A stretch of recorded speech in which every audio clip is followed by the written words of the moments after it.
happy Black Gold season. It is the season of the summer solstice. It is the season of the Ifa New Year. It is the time of putting on your crown. Today, we're going to be talking about this powerful, powerful time of the year and how you can use it for your highest shift. I know there's been a little bit of a lag in the last few episodes as I have had the opportunity to do some traveling and bring my gifts to other change makers doing amazing work all over the country. Shout out to my Black Space Cooperative family. Shout out to the New Seneca Village family. Shout out to Urtzi family. So that's what I've been up to as of late. And I'm going to be sharing later on in this episode kind of how the episodes are going to flow for the end of the year. But for now, let's get into where we are. Happy solstice. This is the season of illumination. We have moved out of the equilibrium phase of spring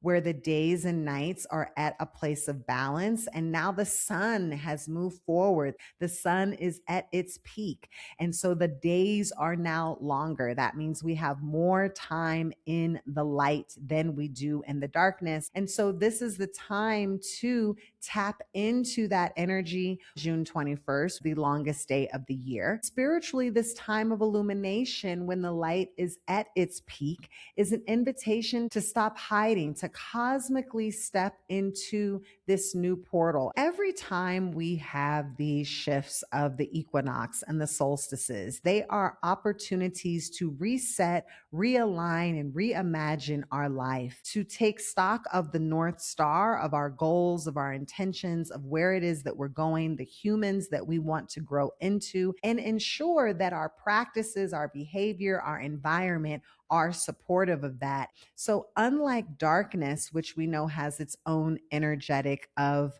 being still and moving slow and not being seen, the sun is about growth. Sun is an opportunity to literally go outside and be with nature. This is why we are called and pulled outside during the time of the summer season. So this time of illumination gives us the opportunity to say, what is being made visible in our life? Where do we want to see more light coming in? For those of you who are business owners or creatives, these are opportunities to really tap into your creativity, to tap into projects that you really want to see thrive and illuminate, even if those projects aren't shared with the world just yet. This is just a time energetically where you're going to get that boost from the universe. Also, I tend as an entrepreneur to align my launches, align my projects with the seasons of nature. So spring, summer, and fall become busier times for me than the winter. So again, your life is a canvas. And that canvas is an opportunity for you to paint or paint over or to remake or turn to a new chapter. So if you have a mindset of lack and of scarcity and of not enoughness and competition and othering, more of that will be illuminated because the universe just says yes to whatever it is that you're thinking. But if your mindset is aimed at your goals, giving yourself the disciplines that you know when you wake up in the morning, those spiritual practices in the morning and the evening anchors, thinking about abundance and joy and prosperity and orgasms and honey and sweetness and good relationships and good counsel, then more of that will be illuminated in your life.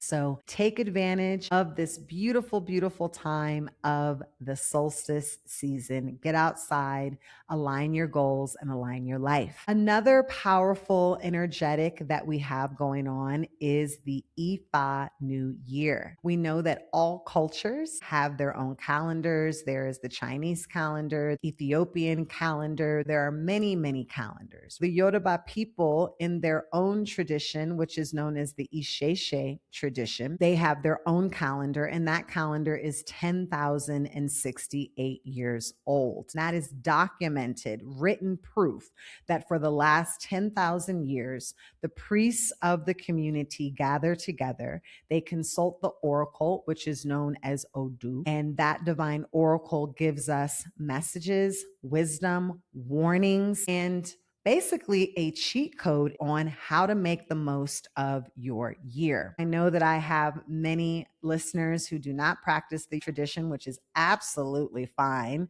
That is not a prerequisite for listening to this podcast. But I do believe that these messages have wisdom for us all. And so I want to share some of those wisdoms. And I want to put it in context of where we are on the planet right now. Pretty much every indigenous wisdom said that there would be a people that wasn't right, and they was going to come into their land and they was going to take it, and it was going to be hell. And then at some point they were going to fall. Many indigenous cultures have a version of this story. And I would posit that right now we are in the midst of the fall of the American empire. So when many of us are scrambling or even in a paralysis or in a fight or flight mode of what do we do next, what we need to do next is call upon those stories that understood that this would happen, that understood that nothing is wrong, that understood that death has to happen for life to come. But more importantly, death has to be visualized. One of the things that is so hard on our nervous systems is the fact that, and I've talked about this in past episodes,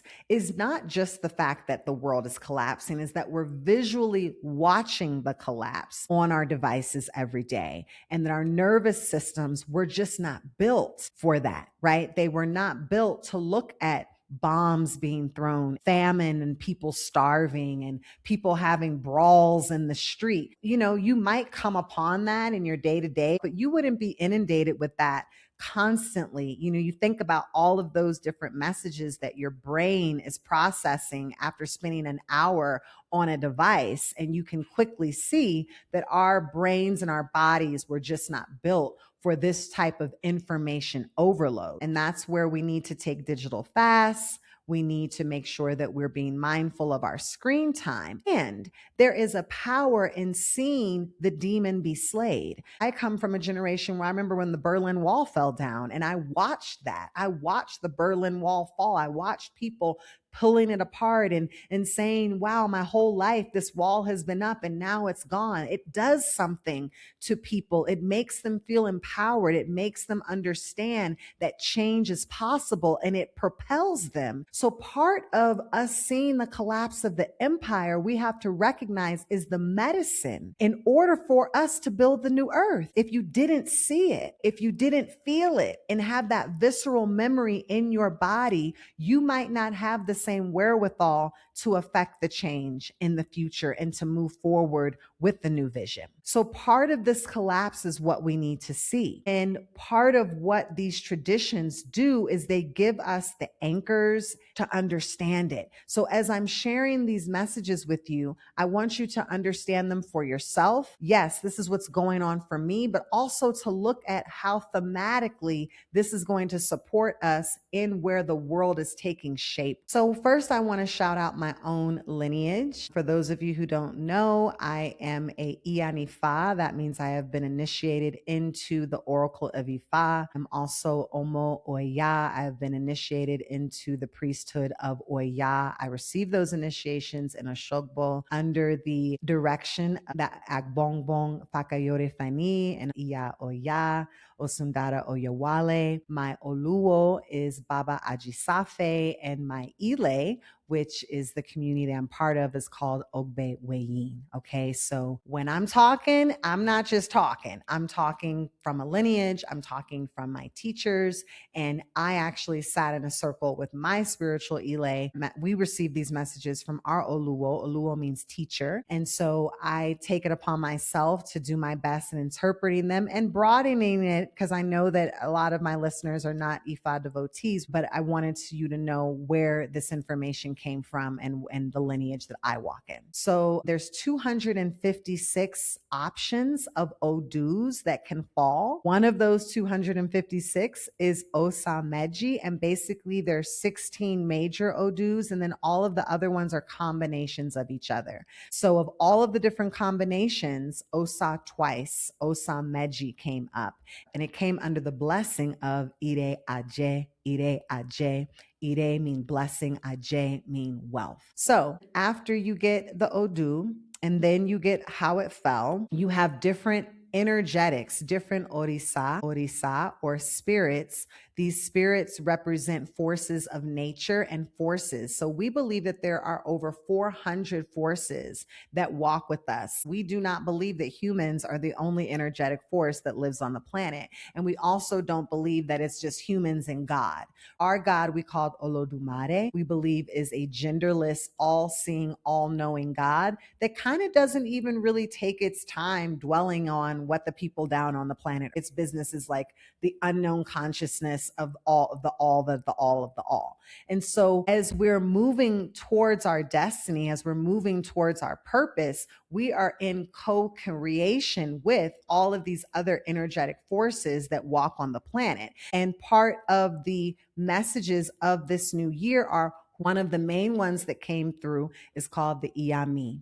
The Iyami, Iya, as we know, means mother in Yoruba. So these are the primordial mothers. These are the ancient mothers. These are the mothers of the night. If you have a womb in your belly, the womb is a dark place. The womb of the earth is dark. The bottom of the ocean is dark. We know that this idea of darkness, not as negativity, but just the unknownness of darkness. And we know that women are, you kind of don't know. Women are mysterious. These primordial ancient mothers, these mothers of the night, these mothers are the arbiters of justice. These are the women that maintain ma'at. They maintain balance. When Western forces came to conquer the Yoruba, they labeled them as witches. So sometimes you will hear them say the witches, but that is not a name that is part of our language. That was brought in by Europeans. And we know what they did with their women. They burned them. That was one of the first genocides because of their fear of the power of women. The Iyami being the primordial force, the arbiters of justice, the rulers of the night, the ones who sanction sacrifice, who sanction your ability to move forward. What Ifa is telling us this year is you will not move forward if you do not respect women.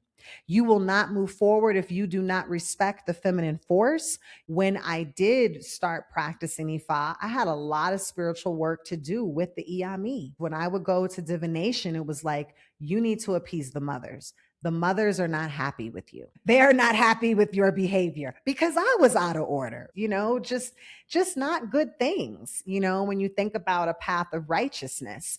And so I was not exempt. We all know if you walk into a room and it's a bunch of older women, they're like the first people that you go to. You got to go and greet them first. We know that if you walk into a house with elder women and she don't like you, you're going to have a difficult time because it's her sanctioning your presence and your behavior, which blessings will be bestowed upon you. So if you're out of order with elder women in your life, if you're out of order with the feminine principle in your own physical body, you are going to have some trouble this year. One of my sisters in the Ile talked about when you're around a woman who is premenstrual or menstruating or in a menopause phase or a perimenopause phase, you're always gentle with her. You're like, oh, you're on your period. Let me give you some space. How can I support you? How can I nurture you? You understand that there's a sensitivity, but also a volatility that those women can go off on you. They can cause you harm. I would argue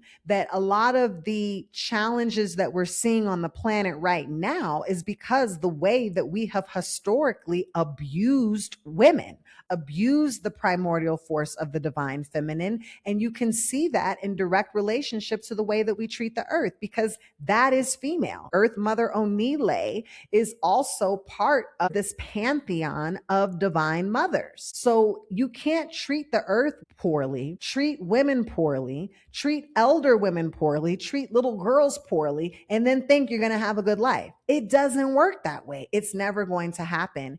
And this is also important because, the last 3 readings of the year, I'd have to go back and look. This message has been consistent. Ifa has consistently told us every year till you get it, you have to respect women. One of the other forces that came through is Sango. Sango was a ruler. Sango was the ruler of the Yoruba Empire. Sango represents the head. Now, what are the traits of a ruler? when we think about our life, when we think about this year, when we think about how to elevate ourselves this year, what Ifa is telling us is we have to be the rulers of our own lives. I'm gonna not even say that. We are the rulers of our own life.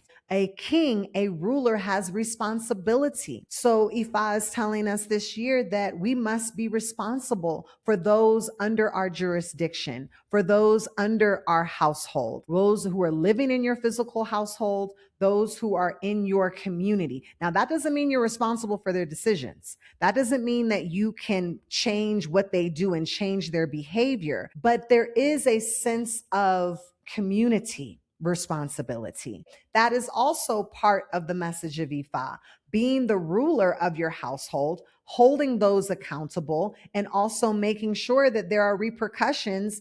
And that repercussion might be there's a boundary. That repercussion might be this person is no longer allowed in my life. That repercussion might be we need to have a courageous conversation. But the king is not avoiding that. The king understands its role. Also, the king is strategic. You're looking at the strengths of your community, the strengths of your household, and you're creating a strategy in how you are going to navigate. That navigation, one, is the self-preservation of protecting yourself and your community. We can't dismantle the master's house using the master's tools. And so part of that strategy may mean you need to use some new moves, right? You might have to go back and have a new Tai Chi, a new Kung Fu move. You might have a new weapon. You might have a new form of protection. You might need to go train. The battle is not just the battles outside. I'm not talking about governments. I'm talking about the battle within your own life, the war that's being waged against you to continue to move forward in the fulfillment of your purpose, despite the obstacles that are being placed upon you. A king also has a court. A court is a group of people who it can go to for counsel. The king does not rely on itself. It has a trusted group of people. But again, the king is not going to talk to the commoner. No offense. Some of us are going to ask for advice where you're the smartest person in the room. No, the king has got its generals who know more about the terrain of the enemy or the work on the battlefield or the morale of the soldiers at that moment. So when the king is putting the strategy together, the king has to communicate with all of its different advisors, but those advisors hold a level of expertise to even be allowed in the court. You got to be at certain levels. And this is why this idea that everybody gets a say is bullshit. Everybody doesn't get an opinion. Everybody doesn't get to chime in and say what they think. What qualifies them to make that decision? Have they had to make that decision in their own life? Look at the receipts of them. Are they the type of people who are living, not the potential for, not trying to work to be? Are they currently 10 toes down in that level of their own alignment where they can give you some advice? Have they built a business if they're giving you business advice? Have they navigated conflict successfully if they're telling you how to navigate conflict? Do they have a good relationship with their partner if they're giving you relationship advice, right? What are the receipts? So Ifa is telling us this year, build your counsel. Intentionally build your counsel. Seek advice from those who are qualified and have the expertise to give you the advice, who have the expertise to come together and build a strategy in order for you to defeat the demons, one in your own mind, so that you can navigate and ascend into the next phase of your elevation. It's also important to note that Sango is a warrior. So what Ifa is also telling us is, yes, we are on the battlefield. Let's be clear. It's not that the war is coming or the war is almost come no, the war is here and we are on the battlefield. But the battlefield does not look like what we thought it was going to look like. The battlefield is you getting up every day and just doing what the hell you're supposed to do. That's the hardest part. Getting out of bed, maintaining your own mental frequency, not allowing any of the distractions that are the enemies coming to fight you, coming to move you off of your path. When you are on the battlefield, even if it's your own internal battle, you are fortified. You are protected. You don't walk on the battlefield wearing your summer dress and your cute shoes. You have certain amulets. I'm wearing my copper. I'm wearing my brass. I'm wearing my elekes. There's ways that I spiritually pray over myself. There's protections I do. I take spiritual baths. The spiritual hygiene of how I sage or copal or palo santo my house, how I'm moving certain energies out, calling certain energies in. This is what I mean by being strategic. You're not just walking out onto the world thinking that everyone's going to be nice to you because you're a good person. Walking out into the world unprotected, being a good person will allow you to be someone else's prey. It's as simple as that. And that's not to scare you, that's to empower you. Another orisa that came through to support us this year is the power of Oya, which represents transformation. Oya is the queen of the marketplace. As a matter of fact, when we honor Sango, we honor Oya together. They were married. Oya bringing the thunder, him bringing the lightning. So when we see a storm happening in the sky, that is Oya and Sango making love. Oya's literal name means to rip or to tear. She is the grand transformer. She is the hurricane. She is the thunderstorm. She is the tornado. She works with Shango through her thunder and the lightning that she gave him. It's worth noting that all of the things that we just said about Sango, when Sango went to battle, Oya went ahead of him. Okay, so again, what is the message that we're getting about the power of the divine feminine, the power of the women? That he went behind her. They referred to him as the husband of Oya. Sango took on Oya's hairstyle. He took on Oya's clothing. He was so in love and enamored by her that he took on her whole style and her whole vibe. He was just like in it. And that is how he ruled. So what is Ifa telling us this year? Ifa is telling us that shit is about to get shook up and we're already seeing it. We are in a state of transformation. We are in a state of major change. So we should not be surprised by that. Again, this is the gift is we can then design for it. That we are going to continue to go through transformation. We are going to continue to see old systems die, new systems, because the clearing has to happen. Oya is also associated with death. She is the death doula that midwives you from the realm of the living, and she opens the door into the realm of the ancestors. So she has a very intimate relationship with death. And what are we seeing but the death of what we have known? But not only the death of systems, but the death of ideas, the death of mindsets, the death of constructs that we have held on to. Many of us have prayed and said, we want the change. We want change. We shout change. We want transformation. And then when change comes, we don't want it. We want everything outside of us to change, but we don't want to change. Also, Oya represents business. She is the queen of the marketplace. So this is a wonderful year as many of us are having organizational pivots, career pivots. We're looking at side hustles. We're looking at side hustles. We're re-examining our living situation. We're re-examining who we're in community with. We're re-examining how we're even designing our life and how money is coming in.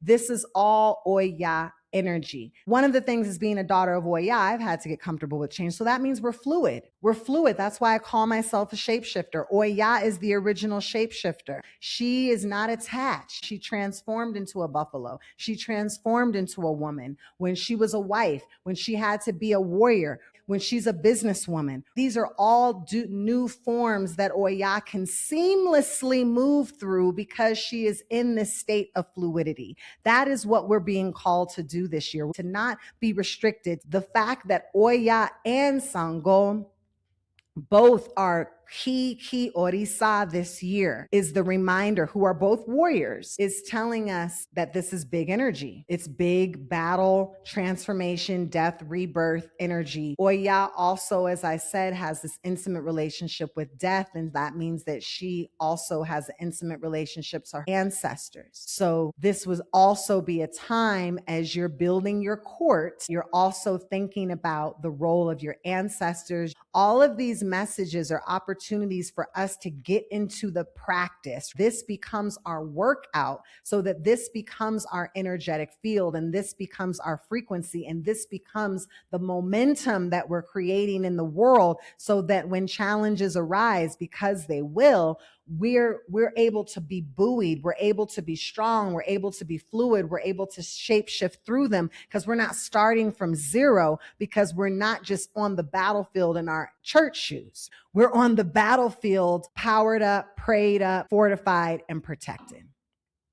So another in Orisa that is important and potent this year is Egbe, our spiritual cosmic twins, our cosmic family. So all of us know that we have our blood family, our blood relatives, and in Isheshe, we believe that we also have an equivalent family in the cosmos, that actually we come from heaven and we come down to earth to fulfill our purpose. And the more work we do to align with that family in heaven, it allows us to meet our heavenly family on earth. So many of us have quote unquote friends that it's like, you know what? This is like my spiritual family. Like me and this person, we are like tapped in.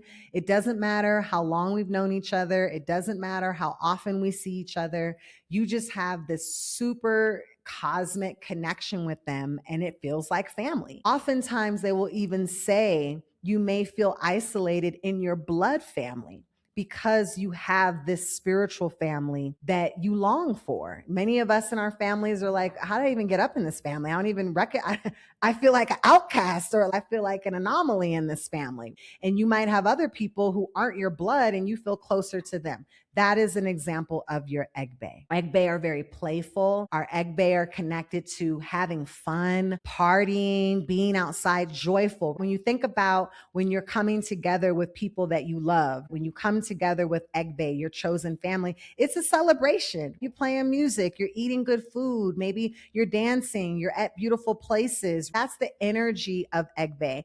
Egbe is also associated with children. So we can connect with our Egbe, connecting with children as well, and young people, because they bring that same energy. Our Egbe are like our generals, because they are our spiritual family. I had a sister say, you know, your Egbe is even closer than your shadow, because your Egbe is you. These are the forces that you are deploying every day to say, hey, you know, you're your Oba, you're the ruler of your own household, of your own kingdom. You have your council, your Egbe are part of your council. You gather them up in the morning and you tell them, hey, this is what we're doing. This is what we're working on. This is what we're working towards. This is what we're overcoming. This is what we're challenged with. You're not just sitting here doing stuff by yourself, thinking that, again, you being on the battlefield with your church shoes is going to get you somewhere. All of these forces are critical in order for us to move forward this year. And that's how Ifa works. You're either moving forward or you're not moving. So it doesn't mean you're moving back. Doesn't mean you're going backwards. It just means you're not going forward. You're just standing there.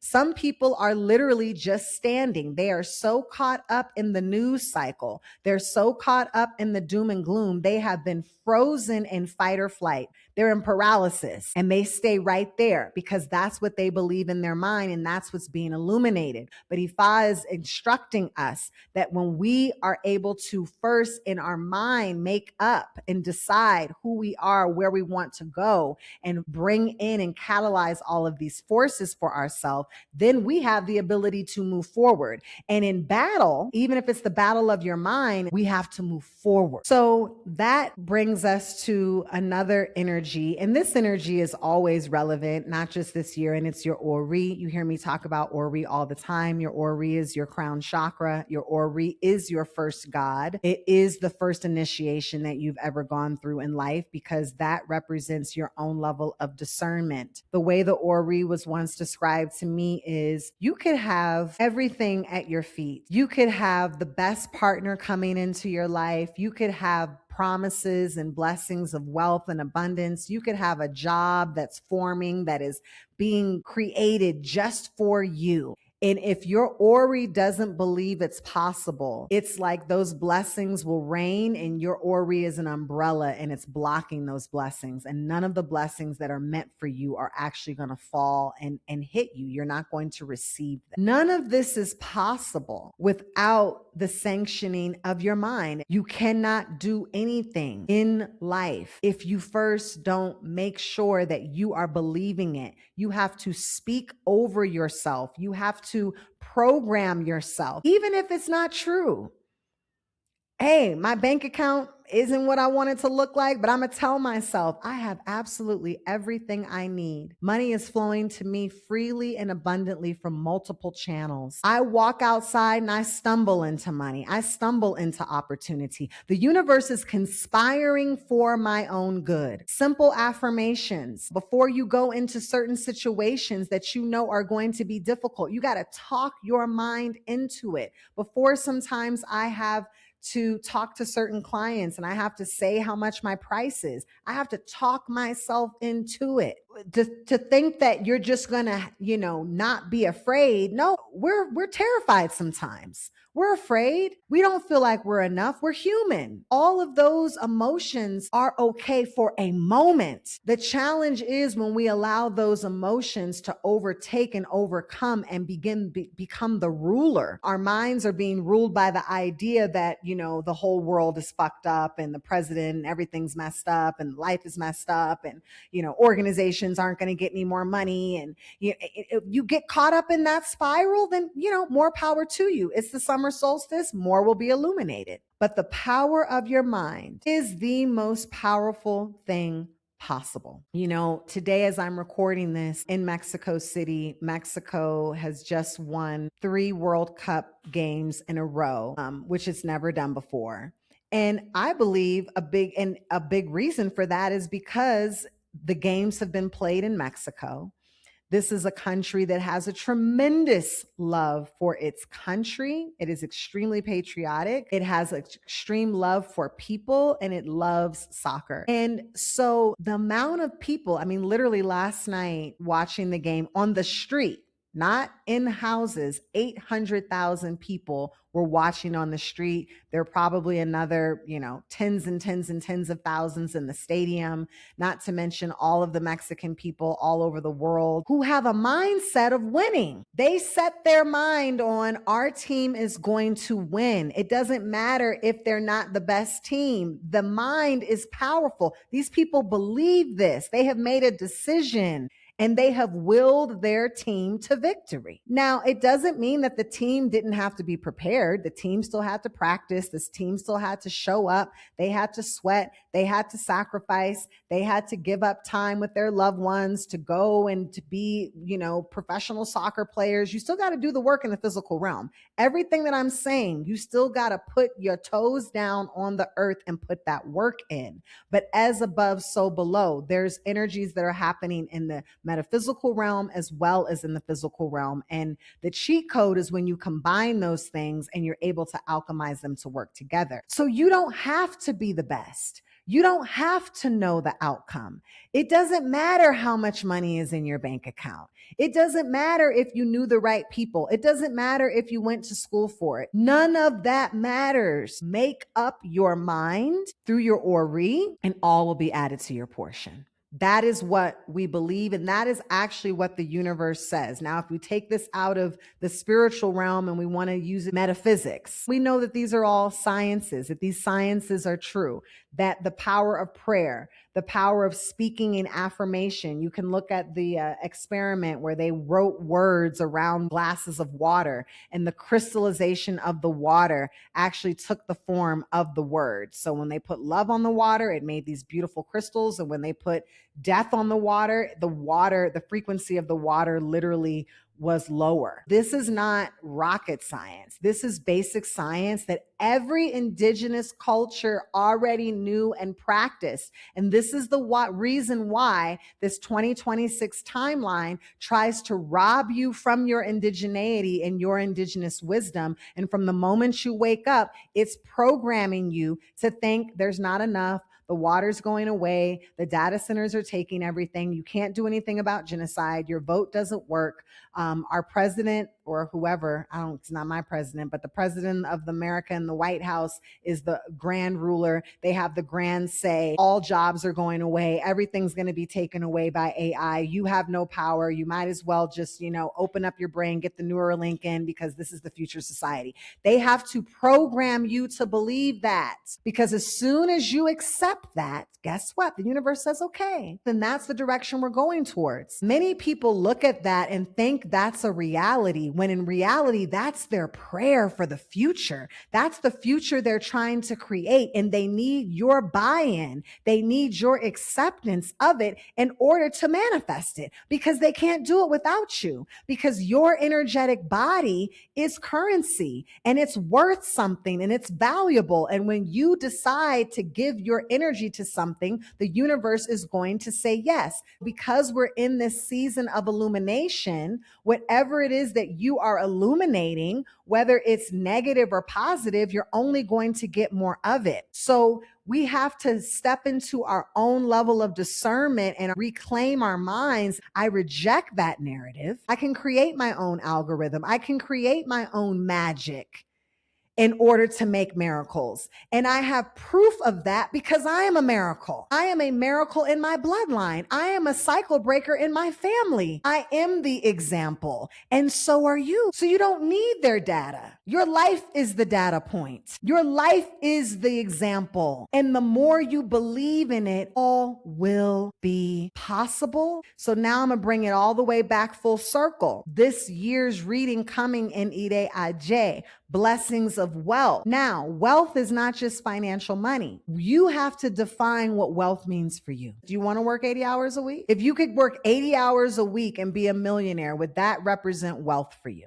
So wealth is not always about money in and of itself. Wealth is about choices. Wealth is, I have the choice to work 5 hours a week this week. Wealth is the choice that I can eat the highest vibrational food that I want. Wealth is, I don't have to work today. Wealth is having the navigational ability to go to another country. It doesn't necessarily mean that when you get there, you're not staying with your friend. It doesn't necessarily mean that going to get something that is high vibrational for your body means you spend a lot of money on it. You might have bartered. Somebody might have gave it to you.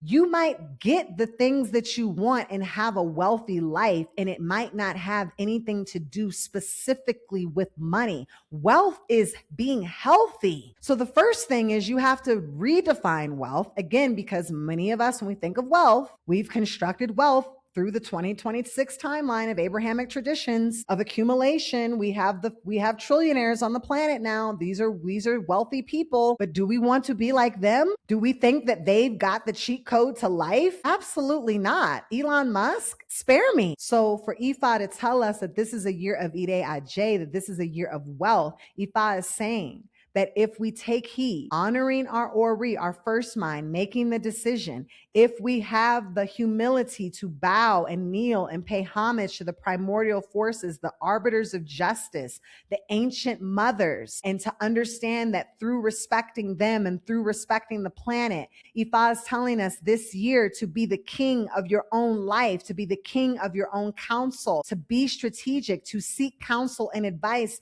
for those who have been anointed and appointed and have the expertise to call in the power of Oya, to align with the changes of the universe, to be agile, to be fluid, to be shapeshifters in our own way, to honor our ancestors, to be able to think creatively about business and our business endeavors, to call in the spiritual forces of our Egbe so we can meet more like-minded people. You move towards wealth through relationship. Wealth is not accumulated alone. Wealth is accumulated through relationship. You have to be in a relationship with some party that is going to give you something, trade you something. So being in right relationship with like-minded people, but that comes through hard work. That comes through diligence. That comes through persistence. That comes through discipline. The messages of Ifa are telling us, yes, we are in a battle, and that battle is in our own minds. But that if we take heed, our victory is guaranteed. So this is a powerful year, y'all. And there's so many more messages. I'm just giving you like a bit, but I really wanted to pull through some that I thought would be powerful, that anybody can take heed and take what resonates and leave the rest for them, no matter if you are a devotee of Ifa or not. There are other North Stars that are going to get you to your purpose. Many of us want our loved ones, our family, to be part of this kingdom. And I'm here to tell you that they're on their own soul's journey. And some of them are going to get it in this lifetime, and some of them aren't. And it is okay. And it is not for us to judge them. It is not for us to yank them through and try to think that we can save them, because you got to put the mask on yourself first. Self-preservation, the number one key. And the best thing that you can do for them is to do you, because the more that you heal by example, you will be the beacon. You will be the light. You will be the one that everyone is like, what are they doing over there? Because every time I see them, they're healthy, they're shiny, they're showing up strong, they're showing up aligned, they have a full cup to give. What are they doing? They're going to be asking you for the cheat code, not because you tried to preach, convince, or vote or protest them into believing how you believe, because you just showed up as your highest self.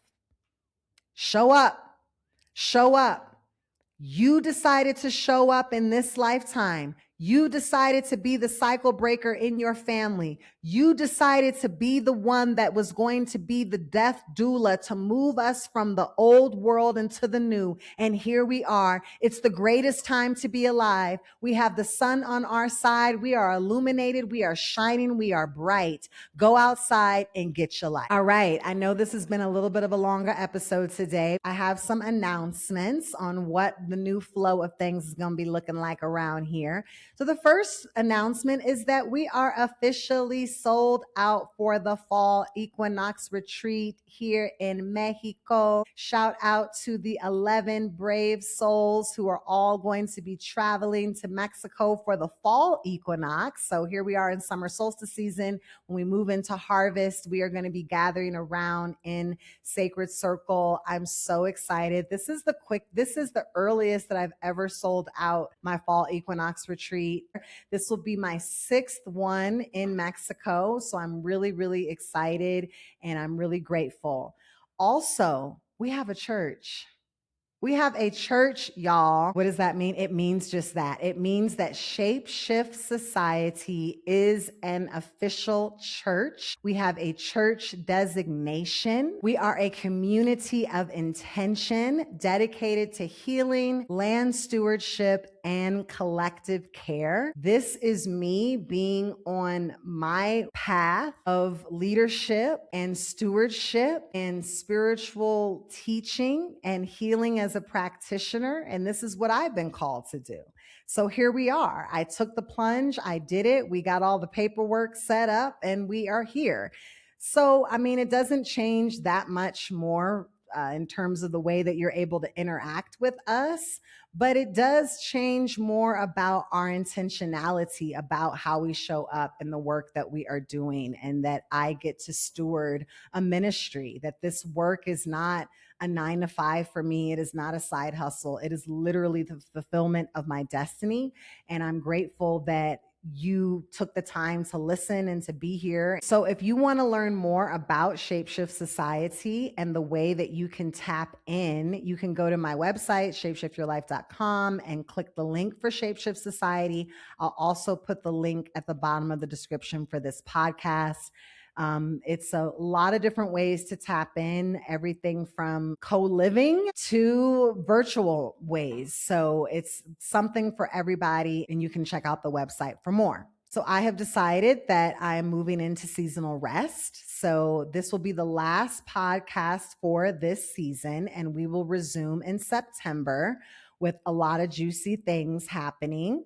September is the retreat for those coming to Mexico. September is also when we're going to be relaunching a living room conversation series that I've been hosting in my home in Mexico City.